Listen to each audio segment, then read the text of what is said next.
상당히 많이 준 것 같습니다. 일반 추세보다는.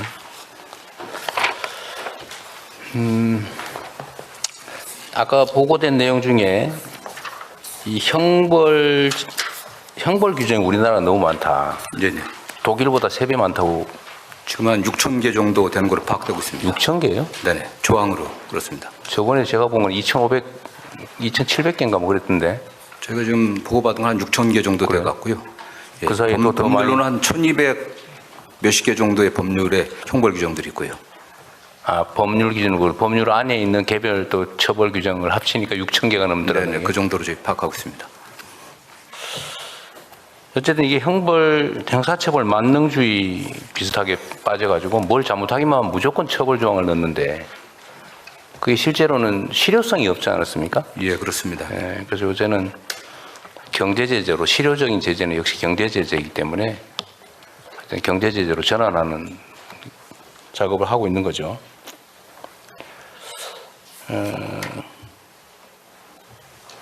하여튼 뭘 처벌하려고 그러면 수사하는 데도 엄청난 역량이 투입되고 기소하고 공판 유지하고 재판하고 근데 해봐야 몇 년 지난 다음에 뭐 기껏해야 집행유예 받아가지고 처벌 제재 효과도 거의 없는데 어쨌든 국가 역량이 너무 많이 소모되는 것 같아요. 어쨌든 그거는 좀 신속하게 가시적인 성과를 좀 내면 좋겠습니다. 그리고 다른 기관에 지금 이게 업무 보고 받다가 발견한 건데 마약범에 대한 마약 사범 재소자, 네네. 그러니까 이게 뭐 거래 공급자들 말고 이 투약자, 네네. 투약자들에 대한 재활 치료는 실제로는 거의 안 되고 있다고 하는 것 같아요. 지금 좀 어떻습니까? 중독자에 대해서 치료 지금 그 비율이 좀 굉장히 적은 편입니다. 일단 뭐 검찰 단계에서 조건부 기소유예가 가능하고 이제 법원 단계에서 뭐 이제 어떤 그게 이제 수강 명령이라든가 보호 완찰 이수 명령 같은 걸 내리고 그에 따라서 교정 단계에 들어가야 되는데 마약 사범 관련해서는 주로 이제 이수 명령을 같이 이제 병행 그 실형에서 병행을 하게 되는데 이수 명령이요? 교육 이수? 예. 그렇습니다. 그래서 뭐 기본 단계, 뭐 집중 단계, 심화 단계로 해갖고 40시간, 80시간, 160시간씩 교육을 시킵니다. 그런데 문제는 전문가가 부족합니다. 전문가가 좀 부족해갖고요. 교정 직원들이 관련 지금 자격증을 많이 따고 있는데 상당히 부족한 상황입니다. 집중 치료 기관이 좀 2개 교도소가 있는데 지금 4개 교도소로 확정할 예정입니다. 마약 사범 수감자는 대체적으로 숫자가 얼마나 돼요? 지금 마약 사범들이 올해 오늘 아침 기준으로 지금 7,400명 정도 됩니다.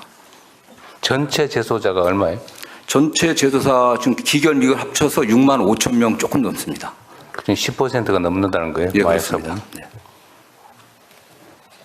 근데 이게 이제 마약 공급책이나 이런 쪽이야 몰라도 마약 투약 사범은 치료를 본인도 실제로는 원할 테고 네, 그렇습니다.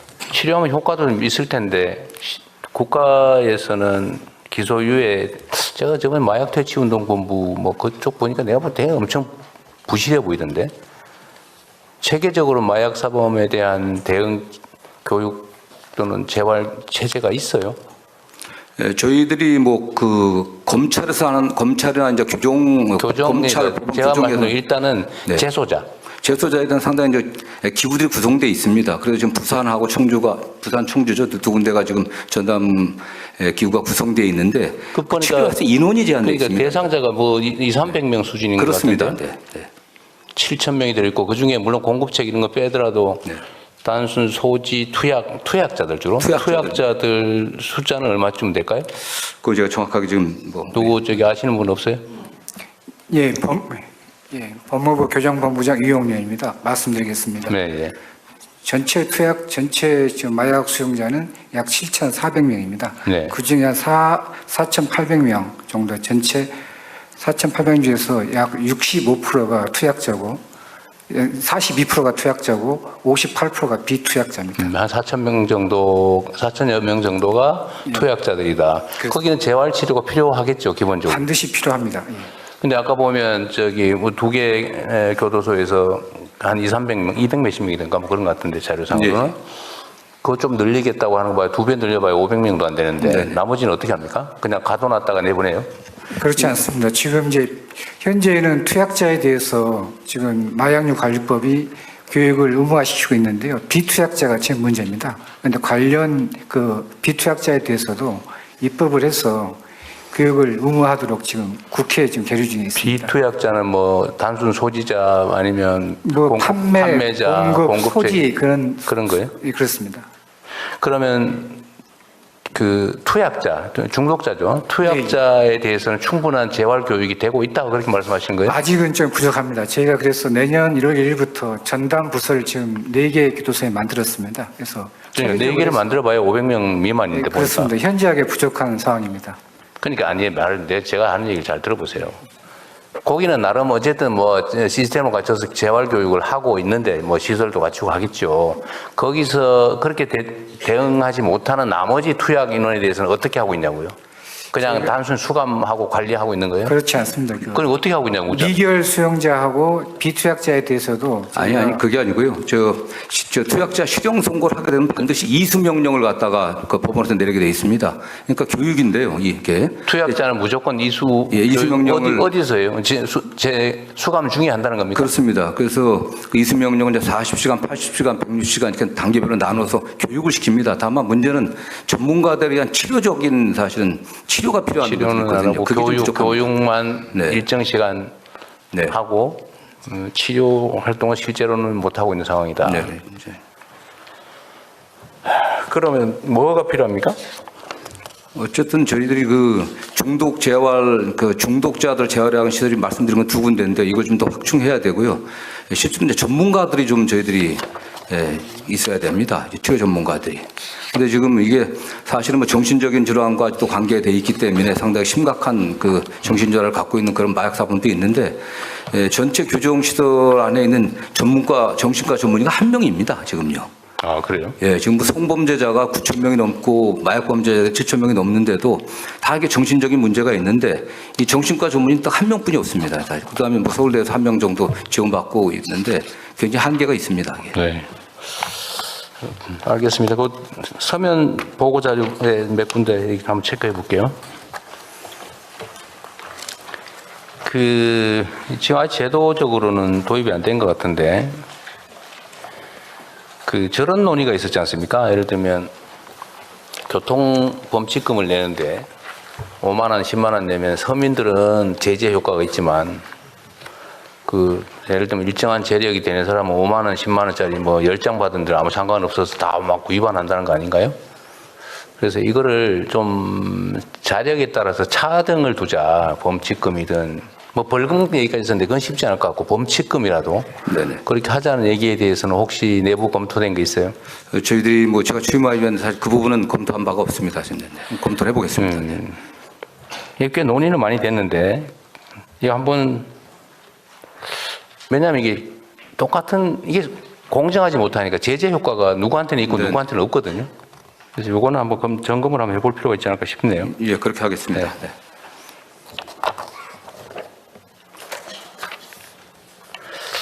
그리고 또 하나는 촉법 소년들 연령을 낮추자 뭐 그 주장 있잖아요. 예, 그렇습니다. 네. 요즘 보니까 영상으로도 나는 촉법 소년에 해당이 안 되기 때문에 마음대로 해도 돼 이러면서 온갖 사고를 치고 다니는 영상도 있고 그러더라고요.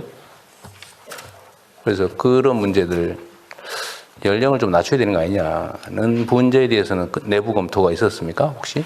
최근에 저희들이 이걸 논의하진 않았는데 국회 이제 법안도 지금 촉법 소년의 연령을 14세 미만에서 뭐 12세 미만으로 이렇게 내린 법안들이 나와 있는데 이게 뭐 찬반이 좀 아주 뚜렷하게 지금 대립되고 있습니다. 그래도 주무부처인 법무부의 입장이 또 중요하잖아요. 네네. 거기에 대한 입장은 혹시 이미 있는 입장은 어떤 건가요? 뭐 정리된 입장은 없는 걸로 알고 있습니다. 그래도 국회가 법무부 의견을 물어보고 할 텐데. 근데 아직 뭐 논의가 시작되지 않았기 때문에 그래요? 저희들이 그 촉법소년 연령 하한 문제는 적극적으로 검토를 해보겠습니다. 네. 그건 한번 검토를 해가지고 국무회의에서 한번 의논을 해보면 좋겠어요. 예. 네. 그건 한번 의제로 하나 만들어서 요약해서 하나 주시기 바랍니다.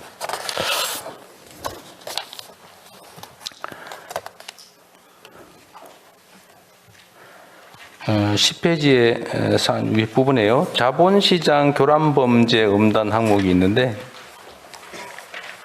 자본시장 불공정거래 대응 강화 TF를 구성했어요. 25년 7월에. 예, 그렇습니다. 네. 성과는 뭐 있어요? 지금 가장 큰 최근의 성과가 서울중앙지검 공정거래조사부에서 설탕 담합 사건을 갖다가 저희들이 찾아내고 3조 원 정도의 담합이 있었는데 찾아가고 근래 드물게 대표까지 구속해서 기소를 했습니다. 그 사건은 제가 어디서 딴 데서 보고서를 본 것 같은데 그거는 2012년인가 뭐 13년인가 그때 아주 오래전에 벌어진 사건 아닌가요? 아니 그렇지 않습니다. 이게 뭐 말씀드리기 그렇지만 공정거래위원회에서 제대로 2024년부터 내부 조사를 하다가 진척이 없어갖고요.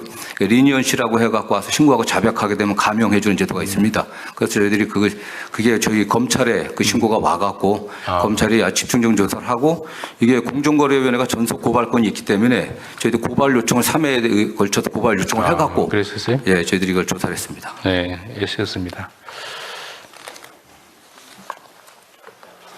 네, 대통령 추가로 좀 설명을 드리겠습니다. 아까 말씀하신 그 금융당국과의 TF 활동을 통해서는 크게 봤을 때 3가지 정도의 성과들을 거두었습니다. 그 회의 자체는 최근에 일단 6차 회의까지 종료를 했고 가장 큰 거는 그 불공정거래 범죄가 어쨌든 신속하게 조사가 되어야 되는데 그 부분에 있어가지고 금융당국에서 강제적인 행정조사를 할 수 있도록 하는 행정영장 제도를 도입을 해서 금융위원회 쪽하고 저희하고 해서 실제로도 그 강제적인 처분을 통해 가지고 조사 기간을 최대한 좀 축소할 수 있는 그런 방향의 성과가 좀 있었고요. 그 다음에 이제 그 소위 말해서 주가 조작 원금에 해당되는 것들을 뭐 출싱할 수 있는 제도 자체는 도입이 돼 있었는데 이 부분에 대해 가지고 그동안에 판례도 아직 형성이 안 돼 있고 해가지고 그 부분은 어떻게 그러니까 예컨대 주가 조작에 직접 사용된 돈이 아니라 누구한테 갖고 온 돈이라든가 여러 돈이 섞여 있었을 때의 어떤 대응 방안들에 대해서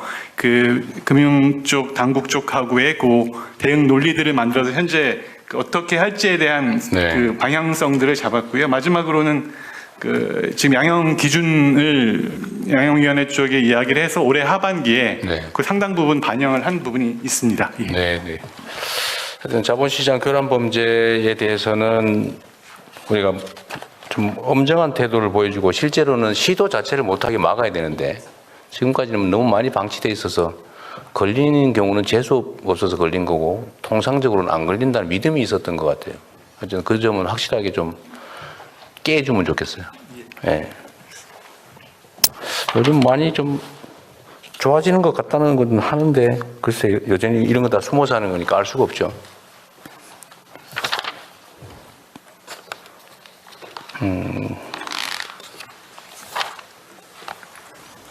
그리고 여기 경제 형벌 어쩌고 저쩌고 있어서 그런데 전에 초코파이 1,000원짜리 이런 건 왜 기소한 거예요? 이번 계기가 저희들한테도 이게 어떤 경미한 범죄에 대해서 어떻게 하는지를 좀 돌아보는 계기가 됐던 것 같습니다. 지금 말씀하신 부분에 대해서 왜라고 했을 때 답변을 할 수 있는 부분은 굳이 따지자면 그 사건에서 이제 피해자에 해당되는 회사가 있지 않습니까? 회사에서 굉장히 이제 강한 처벌 희망의 의사를 표시를 했었고 그 부분이 이제 뭐 화해나 이런 것들 없이 끝까지 가다 보니까 기소가 이루어졌는데 이 결국 지금 아시다시피 이제 상고 포기하면서 사건은 종료가 됐습니다. 근데 그 과정에서 보면 결국 국민의 눈높이에 맞는 정도의 공소권을 행사하는 그 부분에 대한 고민이 이번 기회를 통해 가지고 좀 됐던 것 같고 저희들도 관련돼 가지고 앞으로 경미한 범죄에 대해서 어떻게 할지 이 부분에 대한 지침을 좀 마련하는 중입니다. 원래 경미한 이거 초범이 아니고 재범이거나 뭐 그랬어요? 예, 그랬던 것으로 전과가 절도 전과가 절도 전과가 있었나요? 있습니다. 그런 어려움도 있었겠네요. 기소 유예하기가 조금 어려운. 어쨌든 법률 제도상으로도 이런 경미한 범죄에 대해서는 다른 나라들은 이런 경우에 어떻게 해야 된다는 규정이 있는 경우도 꽤 있다고 하더라고요. 근데 지금은 죄가 되면 액수가 적어 20원 피해를 입었더라도 10원짜리 피해라도 이론적으로는 어쨌든 처분을 해야 되는 상황이 발생하잖아요. 기소유예를 하든지 기소하든지. 예, 그렇습니다. 예. 죄가 되면. 근데 10원짜리 길에 떨어진 5핀 주워 갖다 그 점유이탈물 횡령이잖아요, 그죠? 신고 안 하고. 예를 들면 그런 경우도 굳이 기소해야 되나 그런 거를? 아예 제도적으로 경미한 처벌 가치가 없는 거는 안 하는 그런 제도를 만들어야 되지 않을까요? 예, 다른 나라는 그런 게 있다고 하던데. 저희들은 검토해 보겠습니다. 네. 그게 너무 일선 검사들 입장에서는 이거 죄가 되는데 기소유예 하려니까 전에 뭘 한 기록도 있고 하면 혹시 문책당할까 싶어서 그냥 에이 기소해버리고 이럴 수도 있죠. 근데 예. 그 길을 하나 만들어 주기는 해야 되지 않을까 싶습니다. 예, 그렇습니다. 국민들이 보기엔 이런 걸 기소하게 되면 이게 그냥 공소권의 남용 또는 오용으로 그렇죠. 느끼기 반대쪽으로. 좋은 부분입니다. 예, 예. 하여튼 그것도 고민은 좀 해야 될 것 같습니다. 예. 그 다음에 17페이지에 이런 거 있네요. 피해자 열람 등사권을 확대하자. 그 검찰은 기소를 할 때 수사 기록, 증거 기록을 다 파일로 만들잖아요. 그 변호사들한테 파일로 그냥 주면 안 됩니까? 꼭 한 장에 50원씩 받고 수백만 원씩 들여서 꼭 복사시켜야 되나? 일단 뭐 열람 등사 관련된 부분에서는 지금 대통령 말씀하신 부분이 마침 12월 15일부터 해가지고 형사기록 전자화가 전면 시행이 되었습니다. 그래서 향후에는 이제 기록에 관한 그 관점 자체가 지금 말씀하신 것처럼 PDF 파일 형태로 전환이 됐기 때문에 네. 그 부분은 이제 제도적으로는 좀 해소되는 국면에 있다고 볼 수 있을 것 같고요. 어쨌거나 그동안에는 종이 기록의 원본성이 있었기 때문에 그 부분은 뭐 불가피하게 이제는 해결된 거예요. 근데 다만 이제 그 기존 사건 새로 이제 그 시점부터 입건되는 사건부터 적용되니까 과거의 것들이 아직 남아는 있을 텐데요. 어쨌든 그런 측면에서는 좀 전환이 있을 수 있을 것 같습니다. 하여튼 국가적 낭비이기도 하고 불필요하게 고통을 가하는 것 같아서 이미 다 가지고 있는 거 그냥 파일 복사해 주면 되지 그거를 한 장씩 가서 일당 주면서 그런 걸 복사하라고 시키는 게 너무 가혹한 것 같아서요. 한번 검토를 한번 해보십시오. 예, 지금도 일선에서는 다 그러고 있던데. 예. 네. 익명화가 만약에 문제가 되면 그에 대해서는 뭐 변호인들이 책임을 지면 되는 거죠. 예, 익명화는 다행히 또 전산적으로 그 시스템들을 좀 갖추고 있습니다. 예. 19페이지에 상소제도 개선 추진 이런 것도 있네요. 예, 지금 TF 구성해서 좀 이제 논의하고 있습니다. 네. 어쨌든 검사들 입장에서는 그냥 원래 하던 일이니까 상소하고 항고, 재항고 뭐 또는 상고하고 그래도 하는 게 그냥 깔끔하긴 한데 당하는 쪽에서는 엄청나게 괴로운 일이다. 그리고 아까도 제가 잠깐 말씀드렸지만 국가 본질적인 폭력이죠. 국가 형벌권을 행사하는 공권력을 행사하는 데는 절차적 정당성도 있어야 되고 실체적 정당성도 반드시 확보돼야 된다. 일본에 비하면 너무 항소, 상소율이 너무 높다는 지적이더라고요. 그런 것도 고려를 좀 해서 내부적으로 논쟁들도 많긴 하지만 합당하게 잘 판단했으면 좋겠습니다. 예, 그렇게 하고 있습니다. 네.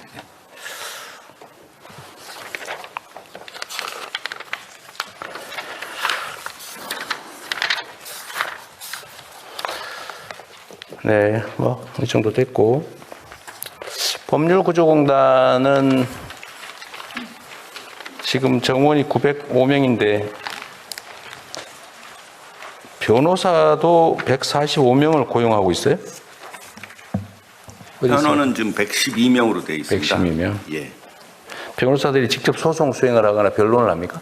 예, 다 하고 있습니다. 형사, 민사, 구조 활동 형사는 피해자, 국선은 좀 많지 그건 안 하고 않습니다. 예, 민사 예. 법률 구조 활동을 하는 건가요? 네. 그 각 지역의 법률 구조공단에 이제 상담을 오거나 수요가 꽤 있는데 이걸 상당 정도는 커버하지 못한다는 얘기도 있던데요. 실제 어떻습니까? 네, 죄송스럽습니다. 저희가 상담 그 몇 년간 인원이 부족을 해서 저희가 상담이 지금 100만 건 정도 하고 있는데 다 못하고 있습니다. 인입률이라고 전화 다 받는 게 한 50% 정도 수준이라서 상담을 어떻게든 더 하려고 지금 직원들 좀 조정도 좀 하고 그렇습니다. 상담도 상담인데 실제로 예를 들면 경제적 여력이 없어서 변호사 선임이 어려운 경우에 법률 구조공단이 대신해 주는 경우도 있잖아요. 네. 근데 그걸 해줄 수 있는 변호사 인력이 지금 112명밖에 없다 그 말인가요? 112명 하고요. 공익법무관이 32명이 있습니다. 좀 합쳐도- 인력적으로는 좀 많이 부족한 상태입니다. 법률구조공단은 직접 예를 들어 소송 대리하는 거 말고 그 위임도 합니까? 위임하고 지원하는 것도 해요? 구조 사업으로? 상담하는 거 하고. 네. 소송 그다음에 우리 직접 대행해 주는 거 하고. 네. 그게 다입니까? 그다음에 법률 교육하는 거 하고요. 교육하는 거 하고. 예. 무슨 지원 활동 지원은 안 하고? 지원이라 하면 구조 지원, 소송 구조 지원. 구조 지원은 상담을 하면서 지금 말씀하시는 상담해 주는 거, 예. 여기 있는 인력으로 예. 위임받아서 대행해 주는 거 네. 말고 교육하는 거 이거 말고 추가로 예를 들면 변호사 선임비를 지원해 준다든지 이런 거 하느냐고 말이에요. 아, 비용적 지원은 안 해주고요. 채무자 대리는 저희들이 해주고는 있습니다. 그 정도. 예. 예산 규모는 얼마예요? 지금 현재 1,200억 정도. 1,200억이네. 예. 네, 알겠습니다. 정부 법무공단은 어디 계세요? 네, 여기 있습니다. 아, 네. 여기는 국가 소송 대리하는 곳인가요? 네, 맞습니다. 소송 대리도 하고 법률 자문 또 헌법 네. 소송도 하고 있습니다. 상당수는 직접 못하고 민간 변호사한테 의뢰하죠? 네, 저희가 전체 국가 소송의 한 4% 정도를 4% 맡고 정도요? 있습니다. 민간에 의뢰할지 여기서 직접 할지는 어떤 기준이 있나요? 그러니까 그 국가 그거는 각 부처에서 알아서 네, 판단하는 거예요? 알아서 하는. 저희는 완전히 민간 로펌이랑 완전 경쟁입니다. 그래요? 네. 그 정부 예산을 직접 지원받지는 않습니다.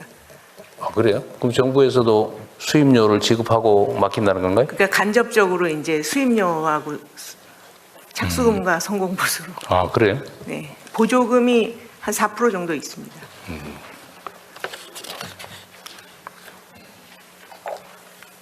민간하고 경쟁이 돼요.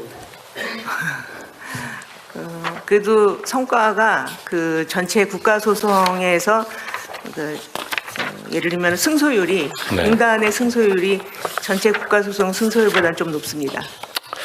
그럴 수 있죠. 네, 알겠습니다.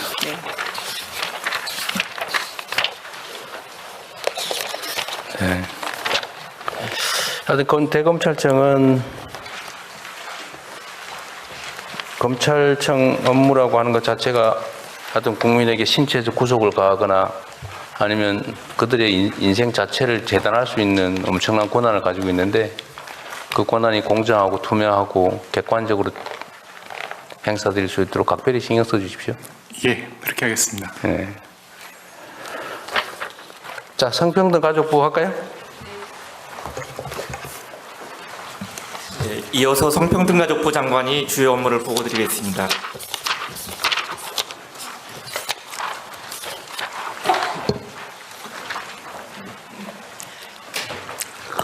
안녕하십니까.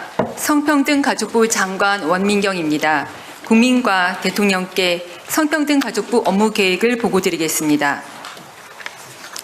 국민주권정부 첫해 새롭게 출범한 성평등가족부는 지난 반년간 모두를 위한 성평등 정책의 토대를 마련하는 데 주력해왔습니다.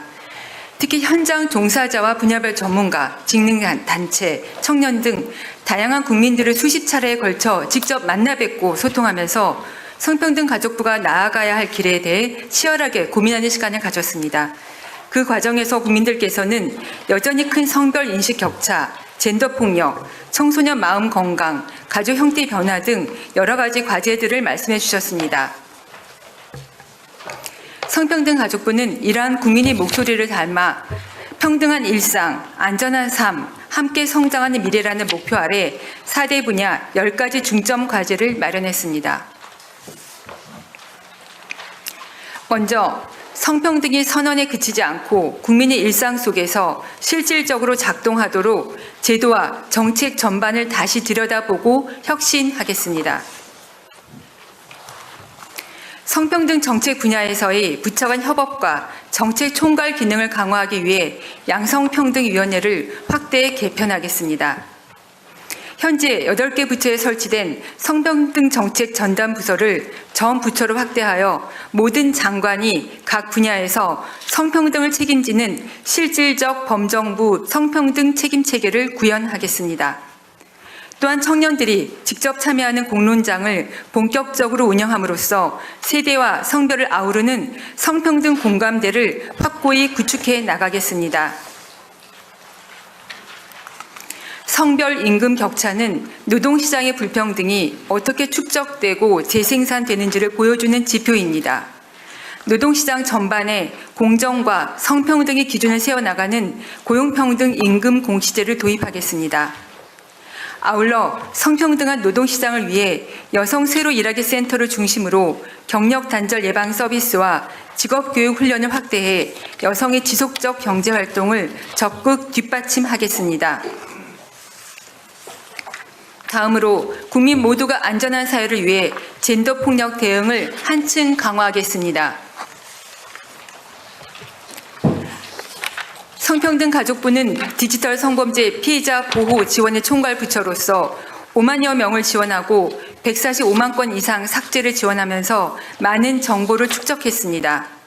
이 정보를 심층 분석하여 제재 조치, 수사, 신속한 유통방지 조치 등 보다 강력한 통합 대응이 이루어질 수 있도록 디지털 성범죄 피해 통합지원단도 관계기관과 협의를 거쳐 설치하고자 합니다. 가정폭력, 스토킹, 교제폭력에 대해서는 경찰과 가정폭력 상담소 간 공동 모니터링 체계를 운영하겠습니다. 아울러 온라인상에서 확산되는 스토킹 피해자의 개인정보가 디지털 성범죄와 결합되지 않은 경우에도 삭제 지원이 가능하도록 관련 법령 개정을 추진하겠습니다.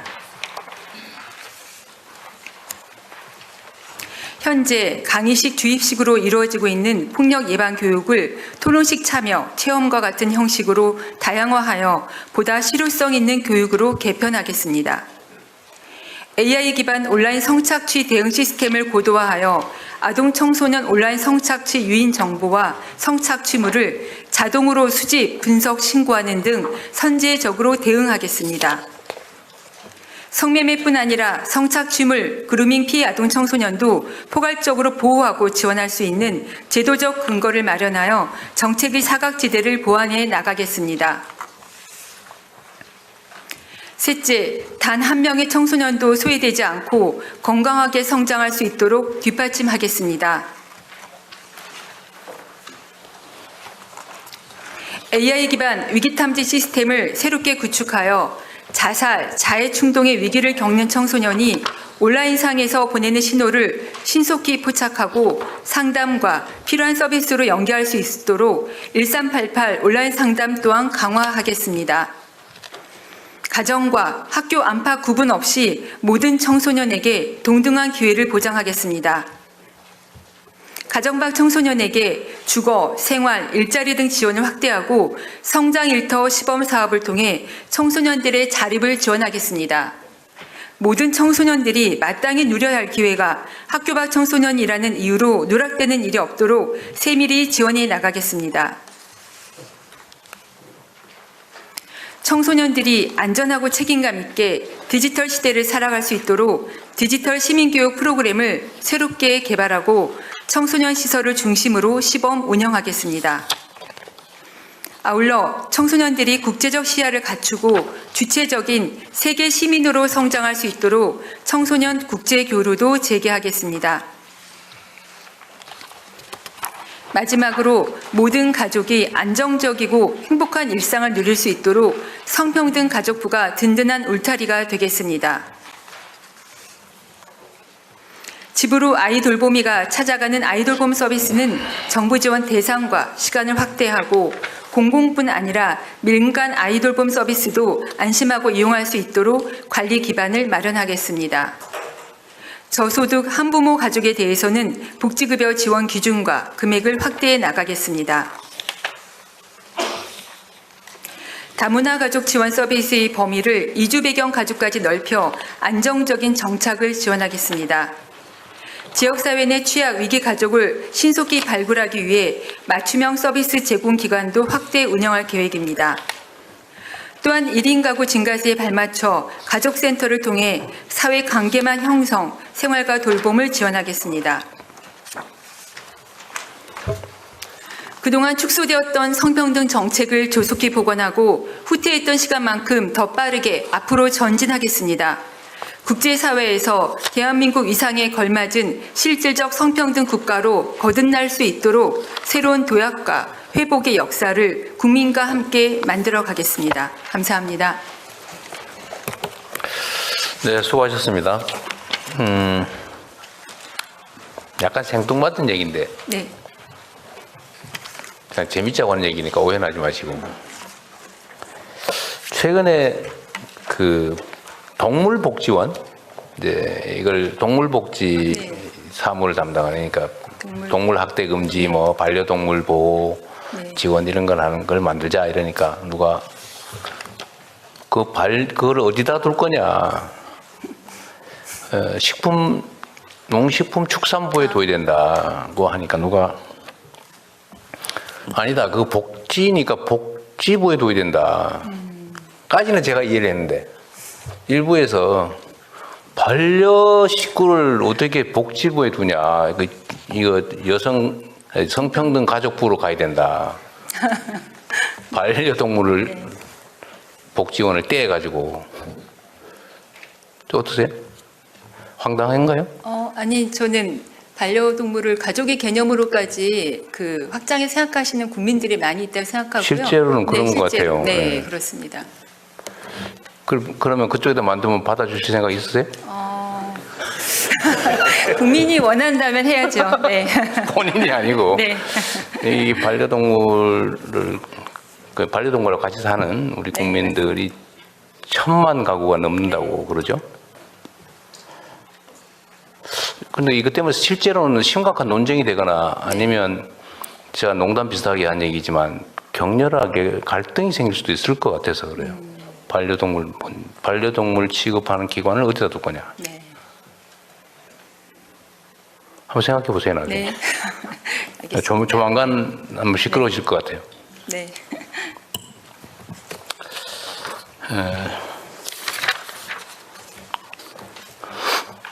아까 옆에 잠깐 들으셨을 텐데 이 성평등 가족부 입장에서는 촉법소년의 연령이나 논란에 대해서 어떤 의견을 가지고 있어요?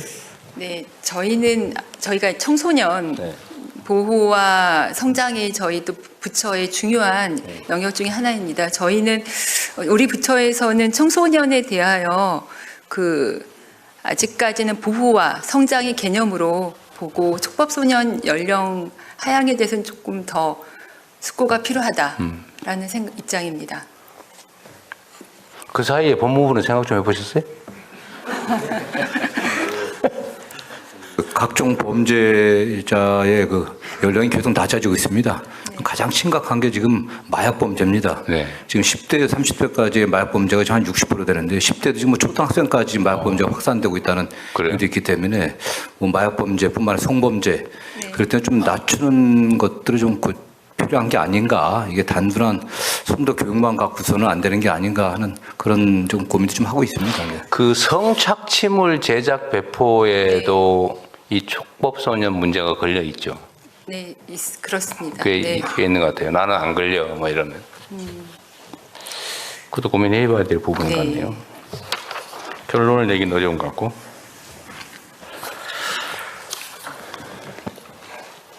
교제 폭력에 대한 대응 강화 내용으로는 아까 말씀하셨던가요? 네. 제일 필요한 게 뭔가요? 요새 이게 논란은 꽤 많던데. 교제 폭력 대응으로 제일 핵심은 뭔가요? 교제 폭력에 대해서 새로운 법을 만들어서 그 피해자와 가해자를 적절한 시기에 분리해야 된다고 하는 입장이 있지만 네. 저는 기본적으로 교제 폭력도 성평등 인식이 부재 가운데 나오는 것이라고 생각합니다. 아니, 그러니까 어떤 대책이 구체적인 대책이 어떻게 필요하겠냐. 네. 즉 사회적으로 논란은 심해지고 네. 걱정은 커지는데 네. 대응책이 뭐냐 그 말이죠. 구체적으로 뭐 어떻게 하면 되는데? 그냥 열심히 하면 돼요?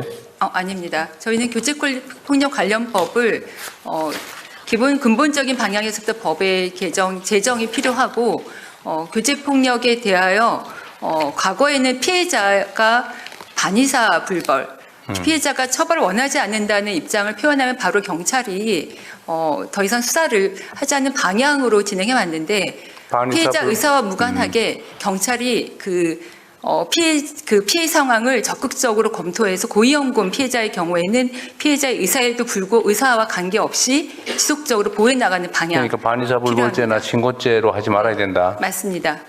법률 개정이 필요하다 그 말인가요? 네. 대통령님 한 가지 덧붙여서 말씀하세요. 법무부 차관입니다. 지금 이 부분에서 중요한 부분은 피해자 보호에 관해서 잠정 조치 등을 적용할 수 없다는 부분이 가장 이슈인 것 같습니다. 아, 그래요? 지금 가정폭력 사범이나 스토킹 피해자 등에 대해서는 잠정 조치 등이 도입이 되어서 접근 금지라든지 전자자치 부착까지 가능합니다만 교제 관계에 있다는 이유로 교제 폭력의 피해자 같은 경우에는 피해자들을 보호를 받을 수 있는 법적인 장치가 부족한 상태입니다. 그래서 이 부분에 대한 법 개정을 어떻게 할 것이냐가 국회에서 논의가 되고 있는데요. 스토킹 처벌법을 개정해서 할 것인지 아니면 가정폭력법을 개정할 것인지 아니면 새로 교제 폭력에 관한 특별법을 만들 것인지 이것에 대해서 국회에서 논의 중에 있습니다. 피해자 보호 명령제 도입 같은 제도들 만들어야 된다 그 말이에요. 여성들이 매우 불안해하는 건 또 맞는 것 같아요. 맞습니다. 네. 속도를 좀 내보시죠. 그럼 국회하고 네. 협력해서. 네. 지금 교제 폭력만이 아니라 최근에 언론에도 보도가 된 바와 같이 해외 서버를 두고 있는 사이트를 통해서 불법 촬영물이 계속 유포 확산되는 문제가 있습니다. 조금 전에 법무부 보고를 업무 보고를 들으면서 보이스피싱 범죄 방지 본부와 같이 디지털 성범죄에 대하여도 전 부처가 합동해서 방지 본부를 만들지 않으면 K가 계속 세계적으로 뻗어나가고 있는 우리나라의 긍정적 이미지가 굉장히 악화될 수 있겠다는 우려가 듭니다. 네. 근데 지금 그 얘기 하려고 딱 준비하고 있었는데. 네. 네. 89페이지에 그런 내용이 있죠. 디지털 성범죄 피해자 지원센터 기능을 강화해야 된다고 하는데 자관이 최근에 성착취 촬영물 무슨 어젠가 기사에 나서 난리가 났던데요. 이게 대개는 해외 서버로 되어 있다는 건데 지금 현재 상태로는 예를 들면 이건 이제 불법이잖아요, 그죠? 네, 맞습니다.